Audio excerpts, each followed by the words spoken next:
Alrighty, what's going on, everyone? Hopefully you're having a fantastic day. It is Christmas, alright? It is only a few days left in this year, so make sure you're setting yourself up for success, alright? 2026 is around the corner, and y'all cousins are out here acting a hot-ass mess. All of y'all cousins, all of them, everywhere, are out here acting like they don't have a drop of sense, okay? So I gotta make sure that I'm setting myself up for success. So that is why we're bringing another episode of the Volleyball Kickback Show. In this episode, I am going to be going over a few things, okay? Number one, we're gonna go over the national final against Texas A&M and Kentucky. That's why I have my laptop right here. I keep looking down at it. And I have the team, stats up. I have all the important stuff up.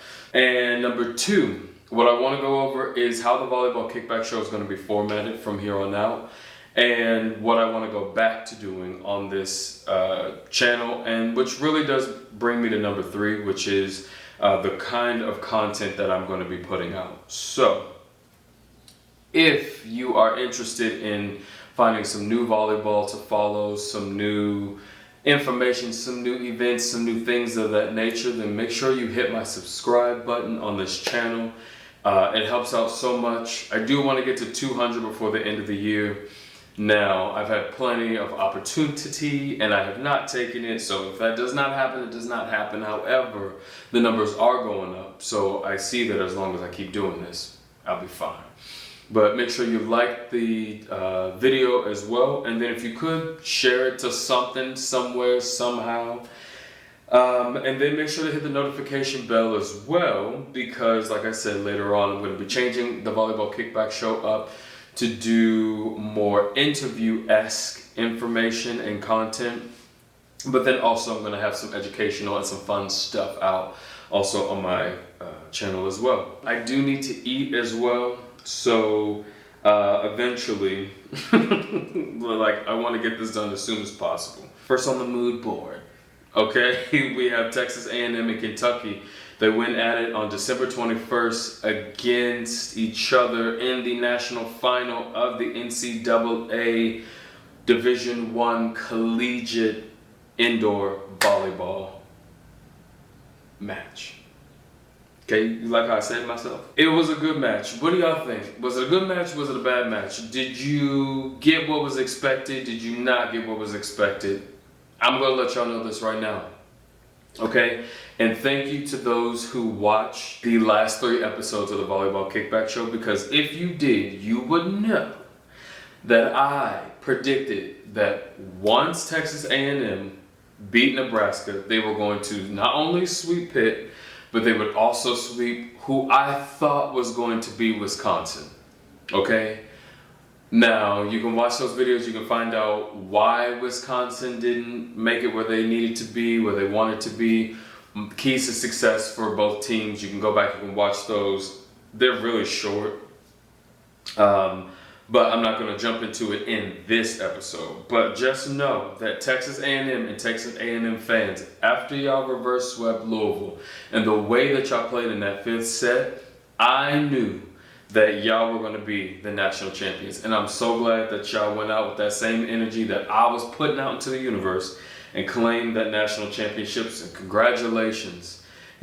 First national semifinal, first national final, first national championship. With 9 seniors, 9 amazing women, a fantastic coaching staff. It looks like a whole unit over there. So I'm interested to see how Aggie Nation rolls on from here. And but I'm saying all of that to say this, if you could find, maybe 1 or 2, I would even do standing room only. Okay, I would love to be in-house for the Texas A&M 2025 National NCAA Championship ring celebration. Presentation. I would love to be in-house for that. And eventually I would love to interview a few of y'all. I really want to interview Coach Morrison, and I do want to interview Athena and Morgan. I do want to get y'all Y'all three. I'm gonna let y'all come down a little bit. I'm gonna let y'all come down from y'all high. But I'm very interested in Texas A&M and the product that I saw out on the court.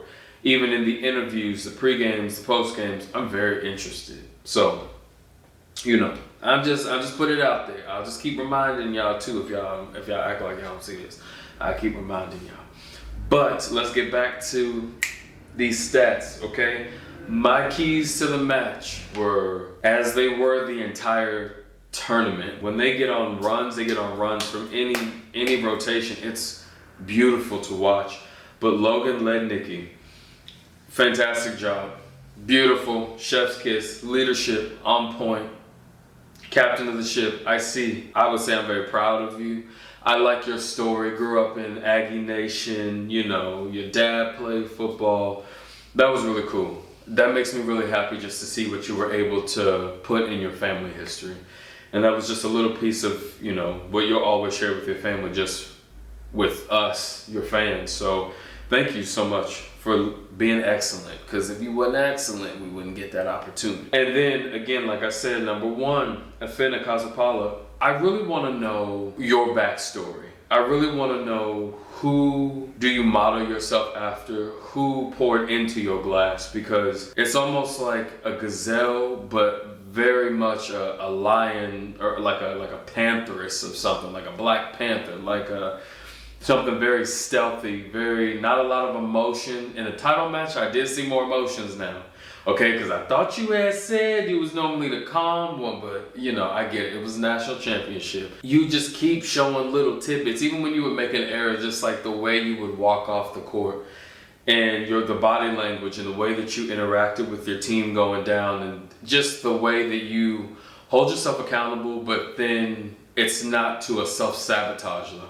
I think with the amount of intensity that you come into the match with, I'm very interested into knowing how you balance all of those things. I'm really interested to know for real, like who you are and how you became who you are. And then another one, Emily Helmuth.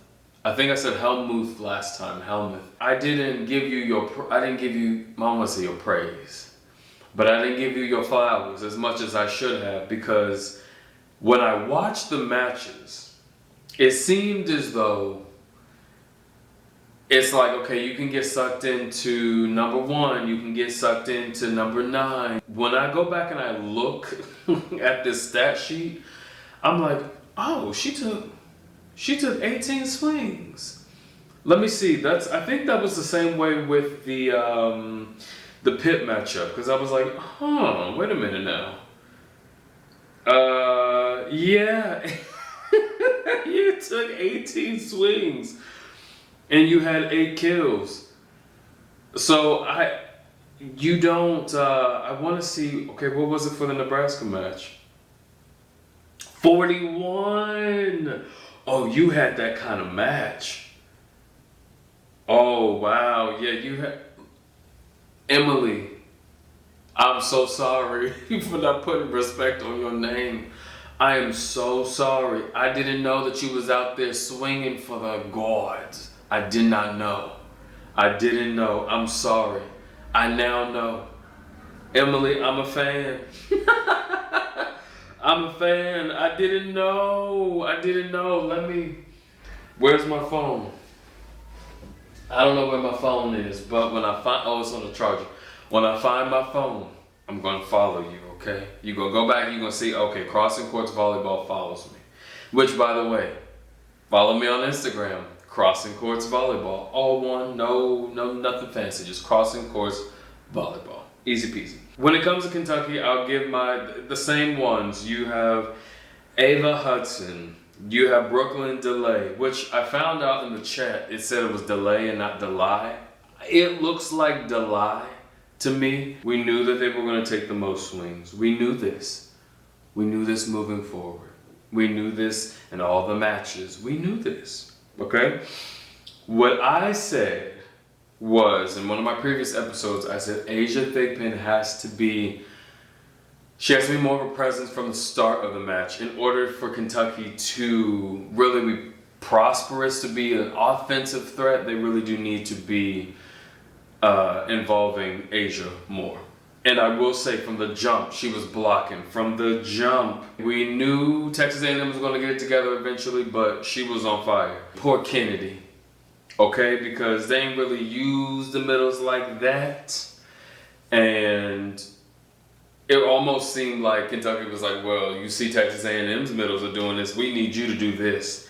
But in the matches that I saw before, it really wasn't anything different. You know, Kentucky wasn't using their middles. I don't know, probably because that pass is, I don't want to say it's horrendous, but that pass at times, it's like, oh my goodness. We got our setter running the 40-yard dash, 40-meter dash, the 40 whatever kind of dash, and everybody else is playing volleyball. That's out of control. We got to get that together. But Texas A&M is a strong team, so they're going to keep you on your heels. Now, the hitting percentage was higher in the end.